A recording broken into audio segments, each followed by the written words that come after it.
Jimmy Kimmel faced the real fear that his show could end after broadcasters boycotted it. In the tense hours following ABC's decision to pull Jimmy Kimmel Live off the air, combined with ABC affiliates owned by Sinclair and Nexstar stating they would halt the program indefinitely, Jimmy Kimmel genuinely worried that his show might never come back. This fear was heightened when Sinclair sent him a list of demands, including issuing an apology that Kimmel would have to accept before his show could return. Reflecting on that moment, Kimmel said at the Bloomberg Screen Time event in Hollywood, "When I realized I was down to fewer than 40 affiliates, I thought, well, this is it. A list of conditions was presented, and I had no intention of agreeing to any of them. So I said to my wife, that's the end of it. We're done." However, Kimmel ultimately resumed broadcasting, and he believes his comeback after the short suspension went as well as could be expected. What mattered most to him was explaining his true intentions after the controversy, which he felt had been deliberately, and I believe, maliciously misrepresented. This appearance at Bloomberg Screen Time marked Kimmel's first time engaging directly with a reporter about the uproar from the previous month, when ABC pulled him from the airwaves for several days, and Nexstar and Sinclair's ABC affiliates preempted his show. Speaking about preparing his first episode back on September 23rd, Kimmel shared, "That episode had to come from a deeply personal place. It needed to be honest, a full, open account of my feelings and experience. I knew it wouldn't be flawless. Some people would still disagree or reject it. But my priority was to clarify what I was saying and what I truly meant." When asked about conversations with Disney CEO Bob Iger and Disney Entertainment co-chair Dana Walden right after the incident, Kimmel described them as very constructive. "These are longtime friends whom I genuinely like. We were all committed to resolving this as best as possible. Although I must confess, I completely disrupted Dana's weekend with non-stop calls." Kimmel credited Walden heavily for his reinstatement.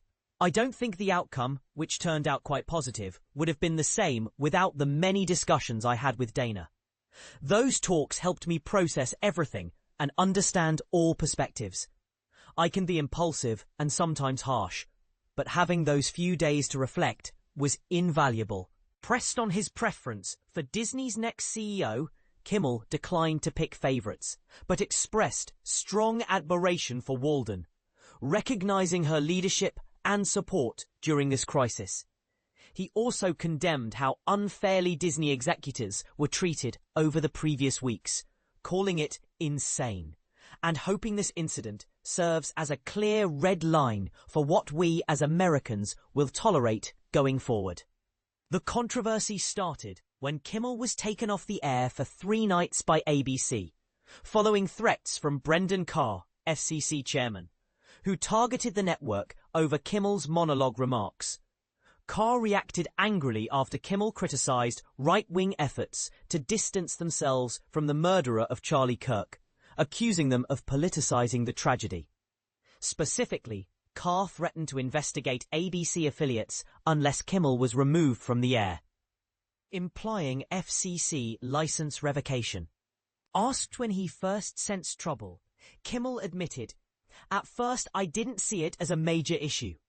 I thought it was just distorted coverage by some right-wing media outlets, and I aimed to correct the record. I'm used to controversy, but sometimes what seems small becomes huge, and sometimes it doesn't." Following Carr's threats, Nexstar and Sinclair pulled Kimmel from their ABC stations, forcing Disney to suspend Jimmy Kimmel Live temporarily. This decision, however, ignited intense debate about free speech and eventually gave Kimmel a powerful platform for his return on September 23rd. That night's episode drew 6.3 million viewers, his highest regular audience ever, despite not being broadcast in 23% of US homes. By week's end, Nexstar and Sinclair reinstated the show. More recently, Carr agreed to testify before the Senate Commerce Committee regarding the circumstances surrounding ABC's brief suspension of Kimmel. At the same Bloomberg event, Los Angeles Mayor Karen Bass praised the swift comeback, calling it a great victory fueled by public demand. She noted, "When you face challenges and changes, seeing Jimmy Kimmel return to the airwaves is a win for all of us." Beyond the controversy, Kimmel addressed earlier comments he made to Variety about CBS's rationale for cancelling The Late Show with Stephen Colbert, which CBS claimed lost $40 million annually. He disputed the figure, explaining, "I know the budgets for these shows hover around $100 to $120 million a year. I know what I and Stephen earn, what ad sales generate, and affiliate fees are part of that equation. It's not losing $40 million outright. Is it losing any money? I don't know for sure, but if it is, it can't be much." Finally, when asked about how much longer Jimmy Kimmel Live will continue, he joked that he often says one thing and does the opposite. "I've claimed the last 3 contracts would be my final one," he said with a smile. "Now, I just avoid saying anything because it worries my team. When the time comes, I'll make the decision quietly."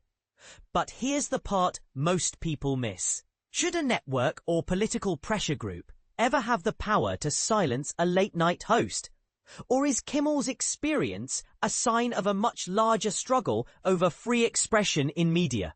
What do you think? Was ABC's initial suspension justified or an overreach?